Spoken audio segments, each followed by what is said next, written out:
மக்களுடைய எதிர்பார்ப்புக்கு எதுவுமே பூர்த்தி செய்ய முடியவில்லை இந்த அரசால. ஏற்கனவே இருக்கின்ற திட்டத்திற்கு ஸ்டிக்கர் ஒட்டி பெயர் மாற்றம் செஞ்சிருக்கிறாங்க. வெறும் வசனத்தை பேசியே 85 நாட்கள் காலத்தை ஓட்டி விட்டார்கள். எல்லாவற்றிற்கும் ரீல் விடுறதுதான் இந்த ஆட்சியுடைய சாதனையா பார்க்கப்படுகிறது. இந்த பட்ஜெட்ல மக்களுடைய எதிர்பார்ப்புக்கு எதுவுமே பூர்த்தி செய்ய முடியவில்லை இந்த அரசால.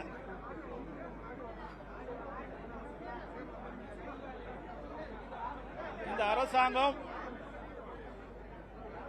ஒரு சிறந்த பட்ஜெட்டை அறிவிப்போம் என்று தமிழக வெற்றி கழகத்துடைய முதலமைச்சர் மற்றும் அவருடைய அமைச்சர் எல்லாம் தெரிவிச்சாங்க. ஆனா இன்றைக்கு பட்ஜெட்ல எந்த ஒரு முக்கியமான அறிவிப்பும் இடம்பெறவில்லை என்பதுதான் மிகப்பெரிய ஏமாற்றமாக தோன்றுகிறது. இதில் ஒரு சில மாற்றத்தை செய்வோம் என்று சொல்லி ஏற்கனவே இருக்கின்ற திட்டத்திற்கு ஸ்டிக்கர் ஒட்டி பெயர் மாற்றம் செஞ்சிருக்கிறாங்க. இதுதான் இந்த பட்ஜெட்ல பார்க்கப்படுகிறது. இன்றைக்கு ஆட்சி பொறுப்பேற்ற பிறகு கிட்டத்தட்ட 85 நாட்கள் ஆகின்றன. சுமார் 85 நாட்கள் ஆகிறது. 85 நாட்கள்ல இந்த ஆட்சியில எந்த ஒரு புதிய திட்டத்தையும் இதுவரை கொண்டு வரப்படவில்லை. வெறும் வசனத்தை பேசியே 85 நாட்கள் காலத்தை ஓட்டி விட்டார்கள். எல்லாவற்றிற்கும் ரீல் விடுறதுதான் இந்த ஆட்சியுடைய சாதனையா பார்க்கப்படுகிறது. ஆட்சிக்கு வருவதற்கு முன்பு மக்கள் எதிர்பார்க்கின்ற திட்டங்கள் நிறைவேற்றப்படும். இதுவரை எந்த ஒரு ஆட்சி காலத்திலும் கொடுக்க முடியாத திட்டத்திலெல்லாம் மக்களுக்கு வழங்குவேன் என்று வீரவசனம் பேசினார்கள். ஆனால் இந்த நிதிநிலை அறிக்கை இந்த பட்ஜெட்டில் பார்க்கின்ற பொழுது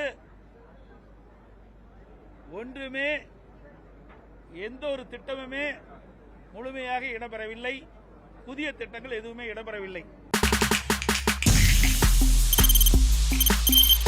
தவிர்க்க முடியாத தம்ப்நெயில்ஸ், கலக்கலான கண்டென்ட்ஸ், சினிமாவும் சீரியஸ் பிரச்சனைகளும், பல வருடங்கள் இடைவெளிக்கு பிறகு இந்த படத்துல ஒரு கலகலப்பும் கைகலப்பும்,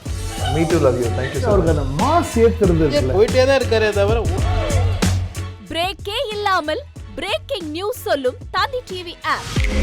இன்ஸ்டா தலைமுறை வரை இறங்கி அடிக்கும் தந்தி டிவியின் டிஜிட்டல் எக்ஸ்க்ளூசிவ்.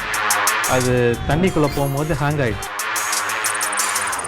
உங்களுக்கு விஜய் சார் எந்த அளவுக்கு ரொம்ப பிடிக்கும்? Of course, Malayalis are huge Vijay sir fans. ரெண்டு பேருமே ரொம்ப பிடிக்கும் எனக்கு. தந்தி டிவி ஆப்பை இலவசமா டவுன்லோட் செய்யுங்க. ஃபாலோ பண்ணுங்க, சப்ஸ்கிரைப் பண்ணுங்க, என்ஜாய் பண்ணுங்க.